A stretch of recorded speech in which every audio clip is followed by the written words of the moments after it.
تو اسے ہوا کیا؟ اسے ہوا یہ کہ کئی سینکڑوں سال تک عربی رسم الخط استعمال کرنے والے لوگوں نے پرنٹ کا استعمال ہی نہیں کیا. اور اگر ہم دیکھیں اس اخبار کو جس کا ذکر میں نے پہلے کیا تھا پاکستان میں، جو 1980s تک ہاتھ سے نستعلیق لکھ رہے تھے، آخر کار انہوں نے ایک نستعلیق فونٹ تیار کروائی جس سے آج بھی وہ اخبار پرنٹ ہوتا ہے. اس کا نام نوری نستعلیق ہے. جب نوری نستعلیق کا پہلی دفعہ استعمال ہوا تو وہ لوگوں کو یہ یقین دلانے کے لیے کہ یہ نستعلیق فونٹ ٹھیک ہے اور اس سے گزارا ہو سکتا ہے، ایک ہی اخبار میں پرنٹڈ نستعلیق یہاں سیدھے ہاتھ پہ اور ہاتھ سے لکھی ہوئی نستعلیق یہاں الٹے ہاتھ پہ ایک ساتھ پرنٹ کی گئیں. اس میں ہم نوٹ کریں گے کہ پرنٹڈ نستعلیق میں کچھ الفاظ ایسے ہیں جو انگریزی میں لکھے گئے ہیں، کچھ الفاظ ایسے ہیں جو ہاتھ سے ہی لکھے گئے ہیں. اس کی وجہ یہ تھی کہ یہ فونٹ جب پہلی دفعہ بنی تو اس میں بہت ساری لگیچرز کا استعمال کیا گیا، یعنی یہ کہ کوئی چند ہزار لفظ پہلے سے لکھ لیے گئے اور انہی کو بار بار استعمال کیا جا رہا تھا. یعنی کوئی نیا لفظ اگر آپ نے لکھنا ہو، کوئی نئی تکنیکی زبان کریٹ کرنی ہو تو وہ آپ کر ہی نہیں پاتے تھے، وہ یا انگریزی میں لکھنی پڑتی تھی یا ہاتھ سے لکھنی پڑتی تھی. 1980s کے بعد انفارمیشن ٹیکنالوجی کا ڈسپلن جیسے آیا، آج آپ دیکھیں گے اردو زبان میں انٹرنیٹ کے لیے، انفارمیشن ٹیکنالوجی کے لیے کوئی تکنیکی لفظیات یا ٹیکنیکل ووکیبولری ہے ہی نہیں. میرا خیال ہے کہ ایسی ٹیکنالوجی کریٹ کر دینا جس سے نئے الفاظ بن ہی نہ سکیں، اس بات کا بہت گہرا تعلق ہے اس سے کہ ہم نے زبان کی ڈیولپمنٹ ہی چھوڑ دی اور اب وہ زبان لکھنا ہی اتنا مشکل ہو گیا عربی رسم الخط میں. تو پھر شاید یہ بات سمجھنا آسان ہے کہ آج کل کے بچے جب کچھ پروگرس کی یا ٹیکنالوجی کی یا اپنی زندگی بڑھانے کے استعمال کی بات کرتے ہیں تو وہ عربی رسم الخط میں نہیں بلکہ لاطینی رسم الخط میں رومن اردو کے استعمال سے یا انگریزی کے استعمال سے کرتے ہیں. تو سوال یہ ہے کہ ہم اس سچویشن کو، اس صورتحال کو بہتر کیسے کر سکتے ہیں. میری پوزیشن ایسی ہے کہ میں چاہتا ہوں کہ ڈیجیٹائزڈ اردو متن پیدا کرنے کے لیے ہم ایک نئی ٹیکنالوجی بنائیں جس سے یہ ساری ٹیکنالوجیکل دنیا، دراز لسانی ماڈلز، اے آئی، انٹرنیٹ، ان سب میں اردو بولنے والوں کی پہچان اور عربی رسم الخط بولنے والوں کی پہچان اور ریپرزنٹیشن بہتر طریقے سے ہو سکے. تو جائزہ لیتے ہیں موجودہ کی بورڈز کا. یہاں پہ آپ کو آئی او ایس اور اینڈرائڈ کے دو موجودہ کی بورڈز نظر آ رہے ہیں. ان کی بورڈز کی ترتیب کوئرٹی، انگریزی کوئرٹی کی بورڈ کے اوپر کی گئی ہے، یعنی پی کے اوپر پے، کیو کے اوپر کاف، اے کے اوپر الف، اس طرح سے. یعنی اس میں بھی مغربی دنیا کی ایک نمائندگی اندر بسا دی گئی ہے. یعنی کہ ہم نے یہ سوچ کے کی بورڈ بنایا کہ جیسے کہ آپ انگریزی کی بورڈ استعمال کرتے ہیں اسی طرح آواز کے ملاپ پہ ہم نے ایک فونیٹک بیسس پہ اردو الفاظ کی ترتیب بھی کر دی، جس سے یہ ظاہر ہوتا ہے کہ ہم نے یہی سوچ کے بنایا کہ جو لوگ انگریزی میں ٹائپنگ کرتے ہیں شاید وہی اردو میں ٹائپنگ کریں گے، ان کے لیے آسان کر دیں. لیکن جو لوگ نہ انگریزی بولتے ہیں، نہ انہوں نے کبھی انگریزی میں ٹائپنگ کی، نہ وہ کبھی انگریزی میں ٹائپنگ کریں گے، کیا ان کے لیے یہ دنیا ٹھیک ہے؟ کیا وہ لوگ کبھی اس ٹائپنگ کے ذریعے انٹرنیٹ پہ جائیں گے؟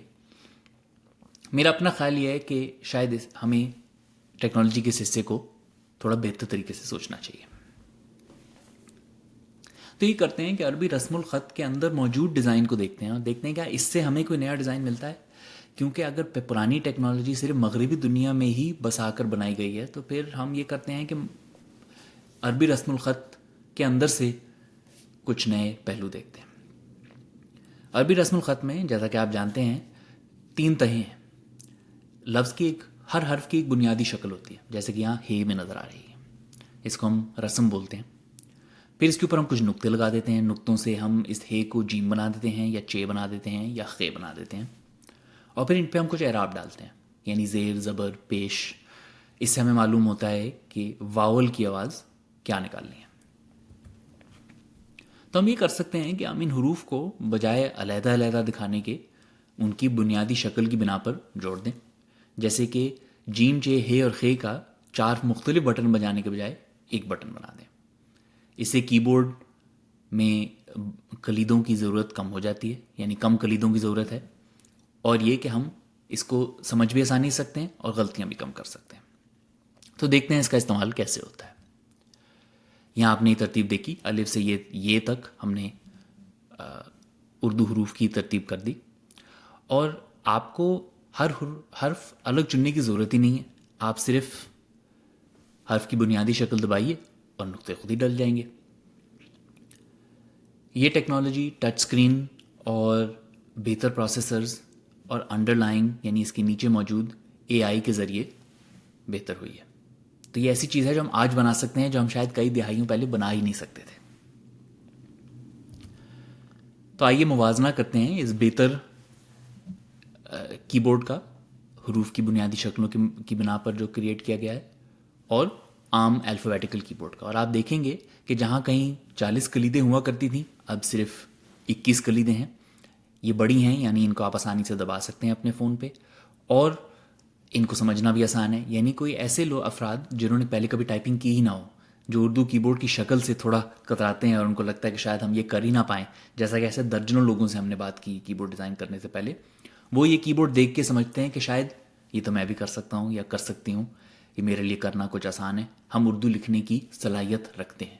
یہی وہ ایک ذہنی شفٹ ہے جس کی کوشش ہم کریٹ کر رہے ہیں. آپ کو میں نے ذکر کیا کہ یہ کی بورڈ بنانے کے لیے نقطے ہم نے خود ڈال دیے. اب نقطے خود ڈالنے کے لیے ہمیں ایک سسٹم بھی تو چاہیے, یعنی کی بورڈ کو پہچان ہونی چاہیے کہ الفاظ میں نقطے کہاں ڈلتے ہیں, اردو لفظ میں کون سے الفاظ آتے ہیں, کون سے لفظ کے بعد کون سا لفظ آتا ہے.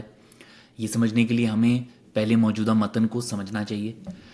تو ہم نے اس اے آئی اس ٹیکنالوجی کو بنانے کے لیے اپنا ایک خود ڈیٹا سیٹ بنایا. اس ڈیٹا سیٹ میں اردو کے اچھے استعمال کی گئی بہت ساری سورسز کو لے کے ہم نے اس میں بہت ساری غلطیاں, ہزاروں لاکھوں غلطیاں ٹھیک کی ہاتھ سے, اور اس کو پھر ایسے فارمیٹ میں پیش کیا کہ کمپیوٹرز اور کمپیوٹر پروگرامز اس کو آسانی سے پڑھ سکیں اور بھی زیادہ متن ساز جیسی ٹیکنالوجی بنانے کے لیے اس کو استعمال کیا جا سکے. تو سوال یہ ہم نے اتنی کوشش کی کیوں, ہم نے کئی سال لگائے یہ بنانے کے لیے, اس کی ضرورت کیا تھی؟ اس کی ضرورت یہ تھی کہ اردو کا موجودہ ڈیجیٹائز متن بہت درجے تک غلط ہے. غلط سے کیا مراد؟ یعنی کہ پہلے تو آپ یہ دیکھتے ہیں کہ لسانی ماڈل بنانے کے لیے ہمیں کچھ پبلش ٹیکسٹ کی ضرورت ہے, جیسا کہ میں نے ذکر کیا, اور یہ پبلش ٹیکسٹ ہی بہت درجے تک غلط ہے. اس میں بہت ساری اردو کا استعمال غلط ہے, یا اس میں ٹائپنگ کی کچھ غلطیاں ہیں. ان غلطیوں کو اگر تو ہم نے انہی غلطیوں کو سب کو دے دیا کسی ٹول کو, کسی سافٹ ویئر کو سمجھنے کے لیے, تو وہاں تو بڑے مسائل پیدا ہو جائیں گے. یہ غلطیاں کیا ہیں ان کا میں ذکر کر رہا تھا. یہ غلطیاں یہ ہیں جیسے کہ یہاں پہ میں نے مونو اسپیس فونٹ میں آپ کو لکھ کے دے دیا ہے. لال میں وہ غلطیاں ہیں جو آپ کو اردو کے پبلش ہوئے ہوئے متن میں نظر آئیں گی, اور گرین وہ ہے جیسا کہ عام طور پہ لکھنا چاہیے. یہاں اوپر لکھا ہوا ہے یاد کر لے. یہ 3 لفظ ہیں, لیکن آپ کو نظر آئے گا کہ اردو میں اسپیس نہیں ڈلا ہوگا, اور پھر آپ دیکھیں گے دوبارہ یہاں لکھا ہوا ہے اور ان, اور اردو کے چھپے ہوئے متن میں اسپیس نہیں ہوگا, لیکن کمپیوٹر کو سمجھنے کے لیے یہاں اسپیس کی ضرورت ہے. ایسا کیوں ہوتا ہے؟ ایسا ہوتا ہے اس لیے ہے کہ اردو میں موجودہ فونٹس جو نستعلیق کا استعمال کرتی ہیں ان میں اسپیسنگ کے بہت ایشو ہیں, اور لوگ ایسا سافٹ ویئر استعمال کرتے ہیں جس میں اسپیسنگ کے ایشوز اور بڑھ جاتے ہیں, اور پھر ان کو ٹھیک کرنے کے لیے وہ خود ہی اپنی طرف سے اسپیس ڈال دیتے ہیں. اس سے ہوتا یہ ہے کہ لفظ میں اسپیلنگ کی غلطیاں ہو جاتی ہیں, لیکن جو موجودہ سافٹ ویئر ہے ان کے پاس وہ اسپیلنگ کی غلطیاں پکڑ نہیں پاتا. اس کی وجہ سے یہ غلطیاں بڑھتی جاتی ہیں, چھپتی جاتی ہیں, آگے بڑھتی رہتی ہیں, اور کمپیوٹر جب یہ الفاظ دیکھتے ہیں تو ان کو معلوم ہی نہیں ہوتا کہ الفاظ شروع کہاں ہوتے ہیں اور ختم کہاں ہوتے ہیں.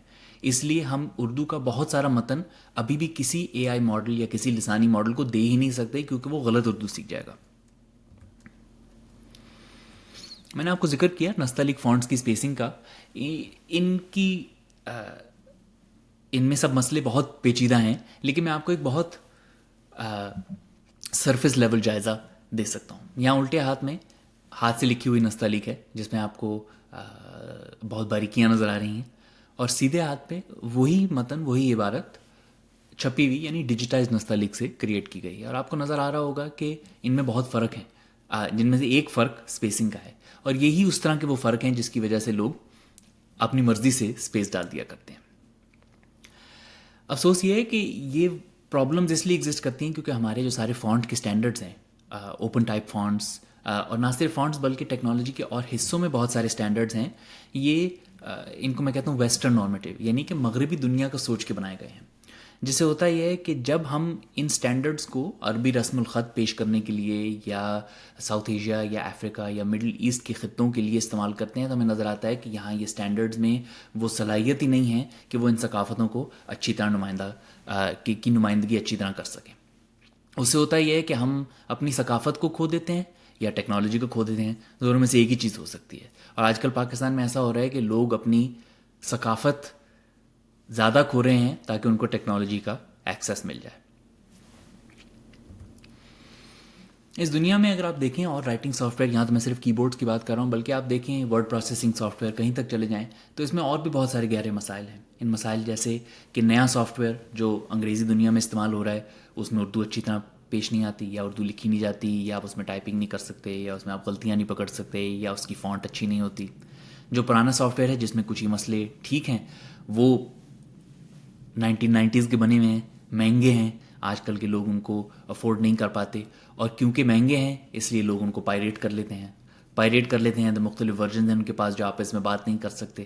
تو آپ جب بات کریں لوگوں سے جو اردو لکھتے ہیں کہ ان کے بڑے مسئلے کیا ہیں، تو ان کے مسئلے زبانی نہیں ہوتے. ان کے مسئلے یہ نہیں ہوتے کہ اس میں اسپیلنگ ٹھیک نہیں ہو رہی یا فونٹ بہتر نہیں ہو رہی. ان کے مسئلے یہ ہیں کہ ہم یہاں سے ٹیکسٹ کاپی کر کے ادھر لے جا ہی نہیں سکتے. تو جب اتنے بنیادی مسائل ہوں اردو لکھنے میں تو پھر ظاہری بات ہے کہ لوگ آہستہ آہستہ رومن اردو کی طرف اپنا رجحان کر لیں گے. چلیں کی بورڈ کی طرف واپس آتے ہیں. آپ کو میں نے کافی ایک گول چکر سے لے کے آیا ہوں. عربی رسم الخط میں اور کیا ایسے پہلو ہیں جن کو ہم استعمال کر سکتے ہیں؟ بچپن میں اردو بولنے والوں کو توڑ جوڑ کی ایک ایکسرسائز کرائی جاتی ہے، یعنی یہ کہ حروف کی علیحدہ صورتوں کو ان کی الفاظ میں آنے والی صورتوں کو تک تبدیل کرنے کی. تو ہر لفظ، ہر حرف لفظ میں اپنی جگہ دیکھ کر اپنی شکل تبدیل کر لیتا ہے. جیسے کہ یہاں پہ آپ دیکھ سکتے ہیں بے کی ایک علیحدہ شکل ہے جو جب ابتدائی، درمیانی یا اختتامی شکل اختیار کرے تو وہ اپنی شکل تبدیل کر لیتا ہے. کیا ہم اس حروف کی اس بدلتی شکل کو، عربی رسم الخط کی اس نوعیت کو کی بورڈ کے اندر بہتر طریقے سے نمائندہ کر سکتے ہیں؟ تو آئیے دیکھتے ہیں ہم کیسے کرتے ہیں. یہاں ہم نے کچھ ٹائپنگ کرنی شروع کی اور آپ دیکھ رہے ہوں گے کہ کلیدوں کے اوپر جو حرف لکھے ہوئے ہیں وہ اپنی شکل تبدیل کر رہے ہیں. نہ صرف اپنی شکل تبدیل کر رہے ہیں بلکہ آپ کو لفظ میں جو کچھ حروف پہلے ٹائپ ہوئے ہیں ان کی نمائندگی بھی کر رہے ہیں. اور نستعلیق جیسی سٹائل میں جہاں حروف اپنی شکل بہت زیادہ تبدیل کرتے ہیں، وہاں پہ ایسے لوگوں کے لیے جنہوں نے اردو پہلے کبھی لکھی نہیں یا جنہوں نے پہلے کبھی نستعلیق نہیں لکھی، ان کے لیے حروف چننا اور حروف کا استعمال بہت ہی آسان ہو جاتا ہے. یہاں پہ اس کو میں نے ایک الفابیٹیکل کی بورڈ یعنی حروف تہجی کی بنیاد پر کی بورڈ پہ ظاہر کیا ہے. تو اس سے ہم دیکھ سکتے ہیں کہ کی بورڈ میں ایک اور نئی شکل ہم نے دے دی جو عربی رسم الخط استعمال کرنے کے لیے بہت ہی مفید ہے اور عربی رسم الخط سیکھنے کے لیے بہت مفید ہے. یہ بنانے کے لیے بھی ہمیں بہت کام کرنا پڑا تھا. بنانے کے لیے ہم نے ایک ٹیکنالوجی بنائی جس کا ہم نے نام رکھا نقاش. نقاش ایک اسٹرنگ پروسیسنگ لائبریری ہے جو بہت سارے عام مسئلے جو کہ عربی رسم الخط استعمال کرتے ہوئے پروگرامرز اور ڈیولپرز کو پیش آتے ہیں ان کے لیے. یعنی کہ آپ نے دیکھنا ہو کہ کیا حرف ایک لیٹر ہے کہ نہیں، کیا یہ الٹے ہاتھ کی طرف جڑتا ہے، کیا اس میں ہم اس کی ابتدائی، درمیانی یا اختتامی شکل پیدا کر سکتے ہیں، اور اس میں سے کیا اعراب کو ہٹایا جا سکتا ہے. یہ سب وہ عام چیزیں ہیں جب آپ عربی رسم الخط کے لیے کوئی بہت سیریس قسم کا سافٹ ویئر بنائیں گے تو آپ کو کرنے ہوں گے. تو یہ چیز ہمیں جو ہم سمجھتے تھے کہ انگریزی میں بڑی آسانی سے مل جانی چاہیے بڑی بنائی بہت ساری پروگرامنگ لینگویجز میں، عربی رسم الخط کے لیے ہمیں نئے سرے سے کچھ حد تک بنانی پڑی. اور یہی اس کانفرنس میں موجود اور بہت سارے لوگ شاید یہی کہانی آپ کو بتائیں گے کہ بہت سارا کام کرنے کے لیے بہت ساری نئی ٹیکنالوجی بنانی پڑتی ہے جو باقی دنیا کے کند حصوں میں آپ کو لگے گا کہ شاید پہلے سے ہی موجود ہو. یہ کچھ چند سبق ہیں جو میں آپ تک پیش کرنا چاہتا تھا مدن ساز کی کہانی سے جو میں آپ تک لے کے آ سکتا ہوں. پہلی چیز یہ کہ آج کل کی ٹیکنالوجی کی بنیاد مغربی دنیا کے اندر رکھی گئی ہے، اور وہ سٹینڈرڈز جن کو آج ہم سمجھتے ہیں کہ پوری دنیا کی نمائندگی کر سکتے ہیں، افسوس یہ کہ وہ صرف مغربی دنیا کی ہی نمائندگی کر سکتے ہیں. تو ہم نے ان کو چیلنج کرنا ہے، ان سے کچھ لڑنا ہے. ان کو لڑنے کے لیے ہمیں نئی چیزیں بنانی پڑیں گی. کسٹم چیزیں بنانی پڑیں گی عربی رسم الخط کے لیے.